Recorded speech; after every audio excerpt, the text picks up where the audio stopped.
Hi, I'm Utsav, a behavior researcher by training and a slow traveler by passion.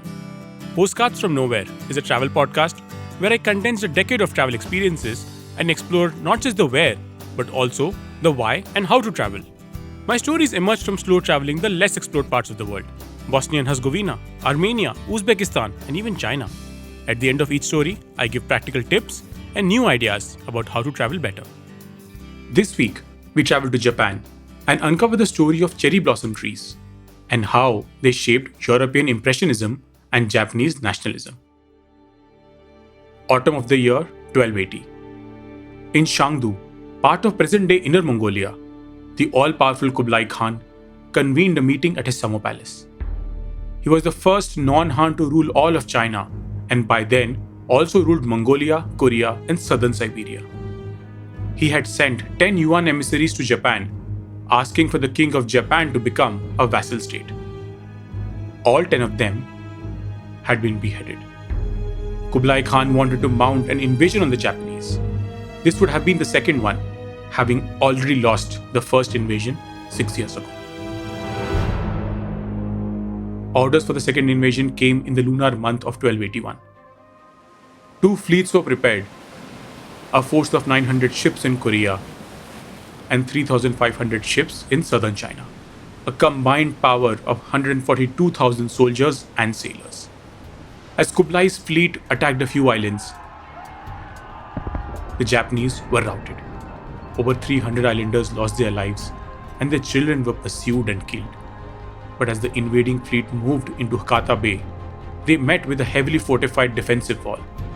They were driven off, and the Japanese kept fighting back, leading to a stalemate. 3 days later, a great typhoon struck the invading fleet and devastated it. Sensing the oncoming typhoon, Korean and South Chinese mariners retreated. They unsuccessfully docked in Imari Bay, where the storm destroyed them. Thousands of soldiers were left drifting on pieces of wood or were washed ashore. The Japanese defenders killed most of them. The defeated Mongol Empire lost most of its naval power, and its defense capability declined significantly. Almost 700 years later, the Japanese were fighting another war. One they were quickly losing: the Second World War. During 1943-44, US aircraft caused significant damage to Japanese positions. Tropical diseases, as well as shortage of spare parts and fuel, further weakened the Japanese. By October 1944, they were desperate. And then they launched an attack which is etched into history books, despite them losing the war. Commander Asaichi Tamai asked a group of 23 talented student pilots, all of whom he had trained, to volunteer for the Special Attack Force. All of the pilots raised both of their hands, volunteering to join the operation. They became the first unit to carry out the suicide mission. They would crash their aircraft into American ships, thereby causing greater damage than typical air raids. These aircraft came to be known as kamikaze, which means divine wind. The name was inspired by the typhoon that had destroyed the Mongolian fleet 700 years ago, which prevented the annexation of Japan. But what is lesser known is that kamikaze had 4 subunits. One of them was called Yamazakura, or wild cherry blossom. But why choose the name of a gorgeous flower for a suicide mission? If you ever visit Japan, you would find cherry trees everywhere, outside most schools and public buildings, at temples, and along riverbanks. They are depicted on kimonos and stationery, postage stamps, and on coins. They are a frequent motif in traditional Japanese tattooing. The Japanese delight in viewing and picnicking under cherry blossoms is called hanami. The practice really took off in the Edo era of the 17th to 19th centuries. But the Edo era was a strange time in Japanese history. Fearful of foreign invasions, the country was practically closed off to the world for 2 centuries.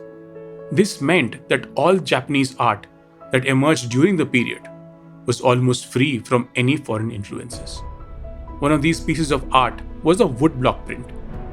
The print depicts 3 boats moving through a storm-tossed sea, with a large wave forming a spiral in the center and Mount Fuji visible in the background.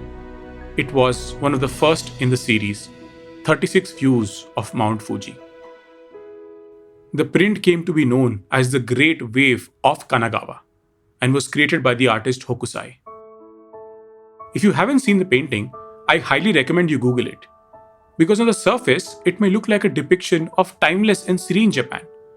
But a closer look would reveal 3 boats with terrified fishermen being swept away by the giant wave. This was symbolic of the fear Japan felt during the Edo era, given their past history of foreign invasions, right from the times of Kublai Khan to the more recent misadventures of the European merchant military complex. Mount Fuji in the background, an everlasting symbol of Japan, seems to be on the verge of being overwhelmed by the wave. The Great Wave had claw-like features, which was the Japanese fear of the sea that could lead to its downfall. Eventually, the Edo era came to an end. After the 1868 Meiji Restoration, Japan ended a long period of isolation and opened to imports from the West. In turn, much Japanese art was exported to Europe and America and quickly gained popularity. Japanese woodblock prints inspired Western artists in many genres, particularly the Impressionists. The foremost amongst them was Vincent van Gogh. In a letter to his brother dated September 1888, he says, "Hokusai makes you cry out with his terrifying blue and green, with his lines, his drawing. Since in your letter you say to yourself, these waves are claws, the boat is caught in them, you can feel it. Ah well, if we made the color very correct or the drawing very correct, we wouldn't create those emotions."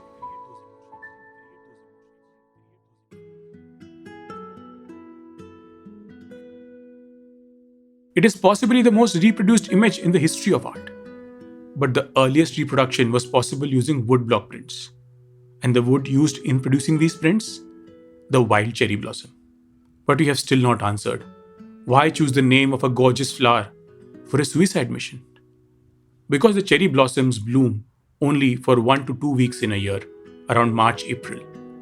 The Japanese pilots on kamikaze missions would paint them on the sides of their planes or even take branches of the trees with them. A cherry blossom painted on the side of the bomber symbolized the intensity, ephemerality of life. In this way, the aesthetic association was altered such that falling cherry petals came to represent the sacrifice of youth. The death of such pilots echoed another tradition of East Asia, Jisei or death poems, which has roots in Zen Buddhism. They tend to offer a reflection on death, both in general and concerning the imminent death of their author, that is often coupled with a meaningful observation on life. Here is one from the 13th century Zen monk, Kozan Ichikyo.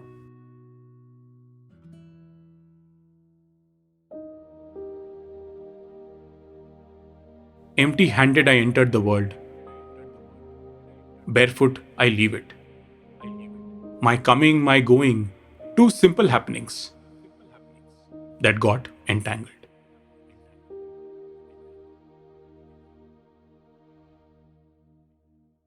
If you like this podcast, don't forget to check out other interesting podcasts on the IVM network. You can listen to us on the IVM Podcast app or ivmpodcast.com. You can also follow us on our social media. We are at IVM Podcasts on Twitter and Instagram. If you want to reach out to me, I am Utsav Memory on Twitter and YVTravel42 on Instagram.